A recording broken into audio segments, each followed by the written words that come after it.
नमस्कार दोस्तों, राजू सर के नाम से इस YouTube चैनल में आपका हार्दिक स्वागत है। वीडियो की इस कड़ी के अंदर आज हम एक और MCQ वीडियो लेके आए हैं। AIIMS Delhi nursing officer exam MCQ video solve with question solve with rational. तो डिफरेंट टाइप के मल्टीपल चॉइस क्वेश्चन यहाँ पे रहेंगे, विद रैशनल हम इसको सॉल्व करने वाले हैं। Which is a perception disorder, कई बार मल्टीपल टाइम्स पूछा हुआ क्वेश्चन है दिल्ली एम्स का। और साइकेट्री का सबसे इंपॉर्टेंट क्वेश्चन मैं बोलूँ तो कोई गलत बात नहीं है, क्योंकि जब साइकेट्रिक आती है तो ये सवाल आता है। तो कौन सा परसेप्शन डिसऑर्डर है, परसेप्शन डिसऑर्डर के बारे में यहाँ पे क्वेश्चन ने पूछा है। फर्स्ट वन है डिल्यूजन, सेकंड वन है हेलुसिनेशन, थर्ड वन है एफेथी और फोर्थ वन है ऑब्सेशन। साइकेट्री के अंदर 6 से 7 ऐसे टॉपिक्स रहते हैं जिनकी टर्मिनोलॉजी एग्जाम में पूछी जाती है ना। जैसे साइकेट्रिक में कई सारे डिसऑर्डर जो होते हैं वो इन 7 तरीके से उनको हमने अलग अलग तरीके से हम डिवाइड करते हैं। जैसे कुछ डिसऑर्डर जो होते हैं वो या प्रॉब्लम जो होती है वो रिलेटेड होती है माइंड से, कॉन्शियसनेस से। कुछ एक्टिविटी की प्रॉब्लम होती है, साइकोमोटर एक्टिविटी कम या ज्यादा, जैसे मैनिक और डिप्रेसिव पेशेंट में देखने को मिलती है। कुछ थॉट की प्रॉब्लम, थिंकिंग के डिसऑर्डर्स होते हैं जिनमें जो है मेंटल प्रोसेस हम वहाँ पे पढ़ते हैं। थॉट का फॉर्मेशन लेवल, प्रोग्रेस लेवल और थॉट के कंटेंट लेवल के बारे में हम वहाँ पे पढ़ते हैं। और इसके अलावा कुछ परसेप्शंस प्रॉब्लम वहाँ पे रहती है जिसमें डिफरेंट टाइप के सेंस ऑर्गन के बारे में हम पढ़ते हैं। कुछ जो है इमोशन से संबंधित प्रॉब्लम होती है जिसमें मूड और अफेक्ट, डिप्रेसिव और मैनिक पेशेंट में हम वहाँ पे देखते हैं। और कुछ मेमोरी प्रॉब्लम होती है जिसमें फॉरगेटिंग और इसके अलावा एमनेशिया कंडीशन, रेट्रोग्रेड और आइदर एंट्रोग्रेड और इस तरीके की प्रॉब्लम हम वहाँ पे देखते हैं। तो इस तरीके से कई सारी टर्मिनोलॉजी वहाँ पे डिवाइड है। यहाँ पे हमें जो प्रॉब्लम पूछी है वो परसेप्शन से संबंधित पूछी है। नाउ डिल्यूजन जो है, डिल्यूजन एक वर्ड लिखा हुआ है, इसका मतलब होता है फिक्स फॉल्स बिलीव, जो कि थॉट का एक प्रॉब्लम है। अगर डिल्यूजन है, डिल्यूजन अबनॉर्मलिटी है साइकेट्रिक में, जिसमें फिक्स फॉल्स बिलीव वहां पे देखने को मिलता है। फिक्स मतलब पेशेंट के माइंड में वो चीज फिक्स होती है, लेकिन जो पेशेंट के माइंड में फिक्स है वो फॉल्स है और ये उसका बिलीव है ना, कि ऐसा कुछ प्रॉब्लम है। जैसे घर वाले मुझे मारना चाहते हैं और इस तरीके के मैं प्रधानमंत्री हूँ, वो प्रधानमंत्री जैसा एक्ट करता है जबकि वास्तव में वो प्रधानमंत्री नहीं है, इसको डिल्यूजन कहते हैं। और ये थॉट का प्रॉब्लम है। हमें सवाल ने पूछा परसेप्शन का। हेलुसिनेशन जो है वो परसेप्शन से संबंधित टर्म है। हेलुसिनेशन जो है इसका मतलब होता है फॉल्स परसेप्शन होना विदाउट स्टिमुलस, कोई भी स्टिमुलस प्रेजेंट नहीं है फिर भी परसीव हो रहा है ना। जैसे कुछ चीज है ही नहीं फिर भी वो दिख रही है, कोई आवाजें हो ही नहीं है फिर भी आवाजें सुनाई दे रही है। तो दिखना इज द विजुअल हेलुसिनेशन और आवाजों का सुनाई देना इज द ऑडिटरी हेलुसिनेशन। तो इस तरीके से फील्स जो है फॉल्स परसेप्शन होना बिना स्टिमुलस के हेलुसिनेशन कहलाता है। एक वर्ड है यहाँ पे एपैथी। एपैथी वर्ड का मतलब होता है एब्सेंट ऑफ अफेक्ट। ये अफेक्ट का प्रॉब्लम है, इमोशन से संबंधित है और इमोशन का नहीं होना एपैथी कहलाता है। एक यहाँ पे है ऑब्सेशन। ऑब्सेशन जो है वो भी बेसिकली अनवेलकम आइडिया जो है वो किसी पर्सन के माइंड के अंदर आते हैं। पर्सन जो होता है उन आइडिया को जो है अपने माइंड से निकालने की कोशिश करता है, लेकिन वो माइंड से निकाल नहीं पाता है। जब वो नहीं निकाल पाता है तो वो उन आइडिया को रिमूव करने के लिए कुछ एक्ट करता है और उस एक्ट को कंपल्सन कहते हैं। तो ऑब्सेशन जो होते हैं वो अनवेलकम आइडिया आते हैं किसी पर्सन के माइंड में और वो बार बार ट्राई करता है उनको रिमूव करने का, लेकिन वो सफल नहीं हो पाता, उसको ऑब्सेशन कहते हैं। तो ये यहाँ पे नहीं है, परसेप्शन का पूछा है इसलिए जवाब क्या रहेगा, हेलुसिनेशन। नेक्स्ट है, is the father of psycho analysis. Psycho analysis के फादर जनक कौन है? तो साइकेट्रिक में बहुत बड़ा नाम है ये और बिल्कुल आप सारे लोग सही बोल रहे हैं, it's Sigmund Freud. Sigmund Freud is the father of psychoanalysis. Sigmund Freud is the father of psychoanalysis. Ivan Pavlov जो है उसने क्लासिकल कंडीशनिंग दी थी। क्लासिकल कंडीशनिंग, जो कुत्ते वाला एग्जांपल हम पढ़ते हैं या बंदर का एग्जांपल पढ़ते हैं, इवान पावलोव है। कुत्ते की घंटी बांध देना और घंटी बजा के खाना देना, घंटी बजा के खाना देना, और एक दिन हमने घंटी तो बजाई पर खाना नहीं दिया तो कुत्ते के लार टपक गई, इसको क्लासिकल कंडीशनिंग कहते हैं। इवान पावलोव ने ये थ्योरी दी थी। विलियम वुंट जो है, विलियम वुंट जो है वो फाउंडर है मॉडर्न साइकोलॉजी के और इनको फादर ऑफ एक्सपेरिमेंटल साइकोलॉजी भी हम कहते हैं। तो मॉडर्न साइकोलॉजी के फादर जो है विलियम वुंट को माना जाता है, जबकि विलियम जेम्स जो है वो फादर है अमेरिकन साइकोलॉजी के, है ना। तो यहाँ पे हमें पूछा साइको एनालिसिस, तो जवाब क्या रहेगा, सिगमंड फ्रूड।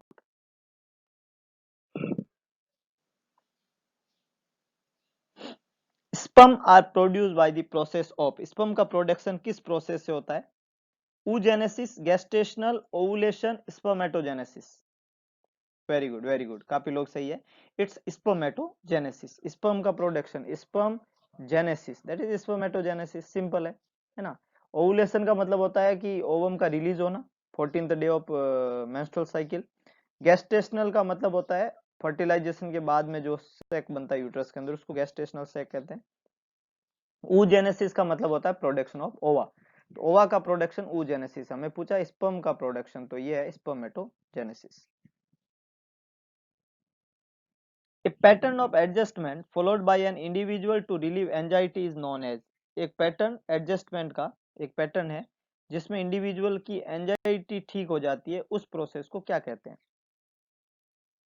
फर्स्ट ऑप्शन है कंपनसेशन। कंपनसेशन जो है वो डिफेंस मैकेनिज्म का एक टाइप है, और कंपनसेशन के अंदर क्या करते हैं बेसिकली, तो कंपनसेशन जो है उसके अंदर कोई इंडिविजुअल किसी एक क्षेत्र में, एक फील्ड के अंदर अगर जोर होता है तो दूसरे फील्ड में उस कमी की को पूरा करता है। जैसे हम एग्जांपल ले, सचिन तेंदुलकर, तो वो पढ़ाई में बहुत कमजोर थे, लेकिन उन वो क्रिकेट के अंदर जो है उन्होंने बहुत अच्छा खेला और खेल में बहुत आगे गए थे वो। तो ये अपने एक्स्ट्रा एफर्ट लगा के दूसरे एरिया के अंदर एक अच्छा मुकाम हासिल कर लेते हैं जब वो एक फील्ड में कमजोर होते हैं, इसको कंपनसेशन कहते हैं। ये डिफेंस मैकेनिज्म का एक टाइप है, पर ये एडजस्टमेंट पैटर्न पूछा है हमें यहाँ पे। एक्सेप्टेंस मतलब किसी चीज को स्वीकार कर लेना, जब हम उसको बदल नहीं सकते तो हम उसके साथ में जीना शुरू कर देते हैं, इसको एक्सेप्टेंस कहते हैं। डिनाइल का मतलब होता है मना कर देना, है ना। इसको हम बोलते हैं प्लेन ऑर्डिनरी रिजेक्शन, मतलब एकदम सीधा साफ सुथरा साधारण सा मना कर देना। Plain ordinary rejection is known as denial, बिल्कुल साफ सुथरा मना करना, डिनाइल। एंड डिफेंस मैकेनिज्म, तो ये तीनों जो ऊपर का ए बी सी ऑप्शन है ये डिफेंस मैकेनिज्म ही है। क्वेश्चन हमें पूछा है कि pattern of adjustment followed by an individual to relieve anxiety, pattern of adjustment जिसमें इंडिविजुअल की एंजाइटी कम होती है वो सारी की सारी क्या कहलाती है, डिफेंस मैकेनिज्म, है ना। ये सबसे यही होता है, कंपनसेशन, एक्सेप्टेंस, डिनाइल, सबसे एंजाइटी रिलीव होती है, तो डिफेंस मैकेनिज्म का यही काम होता है। यहाँ पे आंसर डी बनेगा, सभी डिफेंस मैकेनिज्म है, सारी डिफेंस मैकेनिज्म ये काम करती है। The most common hospital acquired infection is, hospital में अगर पेशेंट है तो उसको नोजोकोमियल इन्फेक्शन कहते हैं, जो हॉस्पिटल एक्वायर्ड इन्फेक्शन होता है। तो मोस्ट कॉमन कौन सा होता है हॉस्पिटल एक्वायर्ड इन्फेक्शन, फर्स्ट है digestive, second one respiratory, third one kidney, fourth one bladder. तो हॉस्पिटल के अंदर कॉमनली रेस्पिरेटरी एलिमेंट होते हैं सबसे कॉमन, इधर निमोनिया और इस तरीके के एलिमेंट। बी यहाँ पे करेक्ट आंसर बनेगा, most common hospital acquired infection is known as respiratory infection. Digestive, kidney और ब्लडर यहाँ पे नहीं रहेगा, तो B is the correct one. Denotes one who never completed a pregnancy to the stage of viability, वो lady जिसने कभी भी वाइबिलिटी तक प्रेगनेंसी को कंप्लीट किया ही नहीं, उसको क्या कहते हैं, परप्यूरा। परप्यूरा जो होता है वो टाइम पीरियड होता है 6 वीक के बाद में, तो ये परप्यूरा नहीं कहलाता है।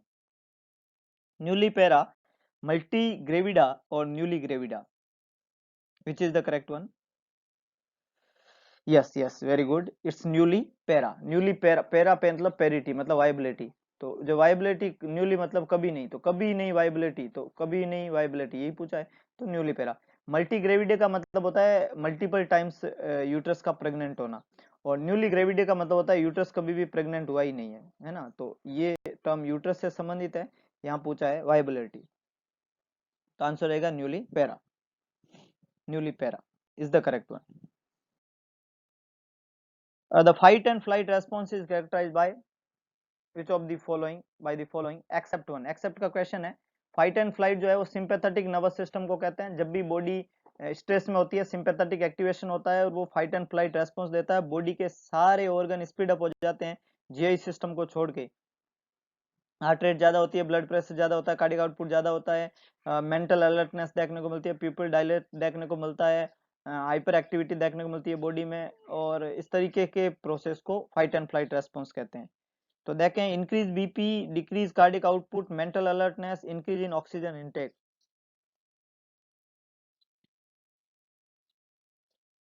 Which is correct one?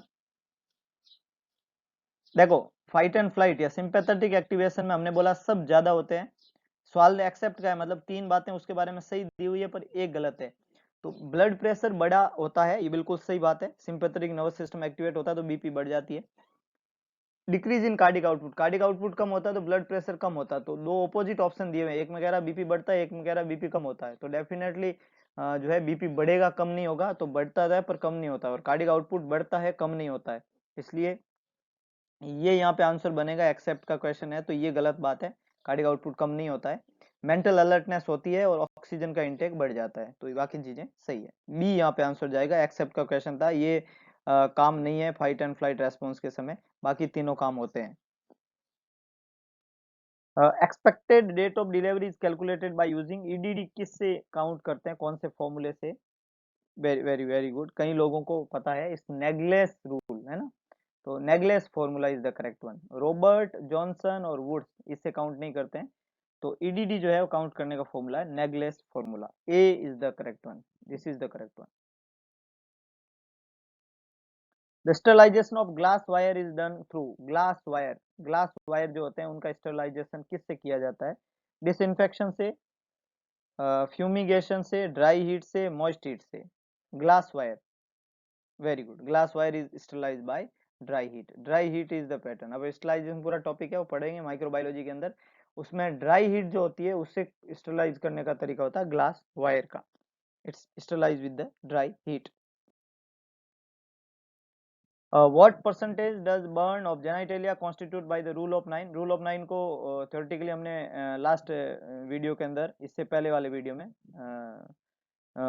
Day before last हमने पढ़ा है, और उसमें रूल ऑफ नाइन में हमने बॉडी को 9% में डिवाइड किया, तो जेनाइटेलिया के लिए कितना परसेंट होता है ये पूछा है सवाल ने।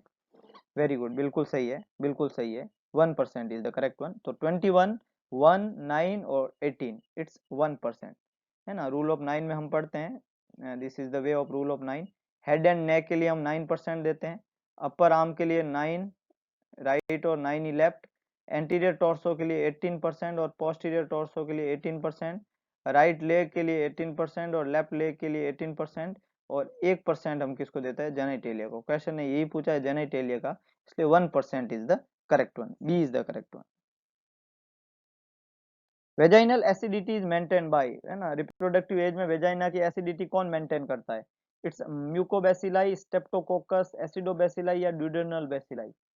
Very good, very good, reproductive age में ड्यूडिनल बैसिलाई नाम का बैक्टीरिया जो है वो वेजाइना की पीएच को एसिडिक बना के रखता है ताकि इन्फेक्शन ना हो, तो this is the duodenal bacilli is the micro organism which maintain vaginal pH acidic during reproductive age.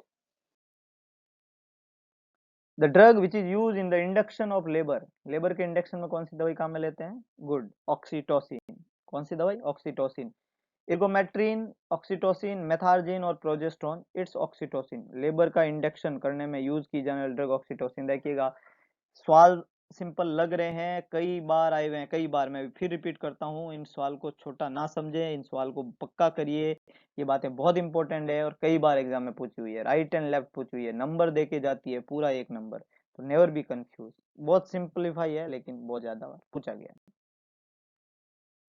N accumulation of blood in the intrapleural space, pleura के बीच के स्पेस में ब्लड का एक्यूमुलेशन होना, ब्लड का, ब्लड जब accumulate होता है तो उसको हीमोथोरैक्स कहते हैं, दिस इज द हीमोथोरैक्स, है ना, accumulation of blood in the pleural cavity is known as haemothorax. अगर हवा इकट्ठा होता है उसको न्यूमोथोरैक्स कहते हैं, पस इकट्ठा होता है उसको काइलोथोरैक्स कहते हैं, है ना, अगर पस है तो उसको क्या बोलते हैं? काइलोथोरैक्स, हवा है तो उसको न्यूमोथोरैक्स, और ब्लड इकट्ठा है तो हीमोथोरैक्स, तो यहाँ पे आंसर रहेगा haemothorax. CSF is secreted by, CSF कौन सिक्रेट करता है? इट्स द वेंट्रिकल्स के अंदर सिक्रेट होता है, लेटरल वेंट्रिकल की लाइनिंग किसकी बनी होती है? कोरोइड प्लेक्सस की। Very good. तो कोरोइड प्लेक्सस जो है वो सीएसएफ का सिक्रेशन करते हैं। सेरिब्रम, सेरिब्रम के अंदर होते हैं वेंट्रिकल्स। सेरिबेलम, सेरिबेलम में नहीं होते वेंट्रिकल। सेरिब्रम जो इज द बड़ा दिमाग, सेरिबेलम इज द छोटा दिमाग, लेकिन यहाँ पे ये सीएसएफ का सिक्रेशन नहीं करते। Spinal cord is the part of second part of central nervous system, तो वहां पे सीएसएफ का फ्लो होता है सब एराक्नोइड स्पेस में, पर सीएसएफ सिक्रेट नहीं करता है। तो कौन करता है? स्कोरोइड प्लेक्सस, जो कि लाइनिंग होती है वेंट्रिकल्स की, और वो किसका सिक्रेशन करती है? सेरिब्रोस्पाइनल फ्लूइड का, जो कि ब्रेन का एक फ्लूइड है, जो कि ब्रेन को प्रोटेक्शन करने का काम करता है। नर्वस सिस्टम हम पढ़ेंगे सीएसएफ को कंप्लीटली।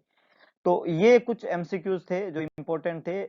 इसी तरीके के मजेदार वीडियो को आनंद उठाने के लिए जुड़े हुए रहिए मेरे यूट्यूब चैनल से। अगर आपको वीडियो पसंद आए तो वीडियो को लाइक करें, वीडियो को शेयर करें, कमेंट बॉक्स में अपना सुझाव जरूर डालें, और इसके अलावा एक काम जरूर करें, मैक्सिमम लोगों तक इस वीडियो और इस चैनल को पहुंचाने में मददगार बने, हेल्पिंग हैंड बने, ताकि आपकी वजह से कई सारे लोग जिनको जरूरत है इस तरह के टॉपिक्स को पढ़ने की, वो पढ़ पाए और किसी घर का दीपक या चिराग हम जला पाए। ये एक हमारी छोटी सी कोशिश है, करके देखिएगा, अच्छा लगेगा। धन्यवाद।